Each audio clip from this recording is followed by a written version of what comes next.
Monsieur Anglade a la parole. Oui, merci Monsieur le Président.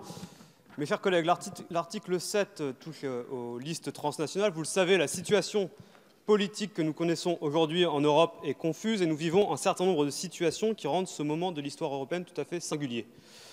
Paradoxalement, la question qui s'oppose à nous est assez simple. Ne rien faire et considérer que la situation institutionnelle nous satisfait, c'est le choix des conservateurs et des eurosceptiques au Parlement européen, ou décider que cette incertitude nous oblige à changer.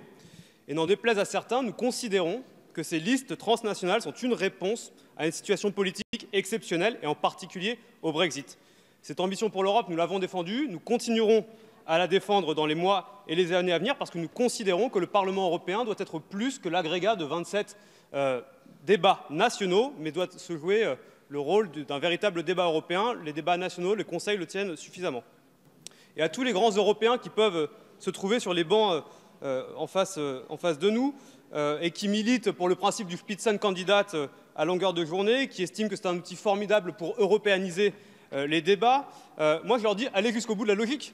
Et le principe du Spitzenkandidat aura une logique lorsqu'il y aura les listes transnationales. Sans le concept des listes transnationales, le Spitzenkandidat a beaucoup moins de tenue. Et puis, le vote qui a été le vôtre la semaine passée à Strasbourg est en contradiction avec l'article 3 des statuts du PPE qui stipule la promotion du processus d'intégration fédérale en Europe. Et donc, vous n'êtes pas les héritiers des grands Européens que pourraient être Wilfried Mertens ou Helmut Kohl. Non, non, vous êtes plutôt les tenants de l'immobilisme et des petits calculs partisans. En tout cas, moi, c'est comme ça que j'ai interprété le vote qui était le vôtre, d'ailleurs, qui n'était pas le vote de toute votre délégation, qui a voté de façon extrêmement disparate la semaine passée à Strasbourg. Donc, moi, j'espère que vous pourrez soutenir le principe des listes transnationales qui sont un complément au principe du Spitzenkandidat que vous semblez défendre.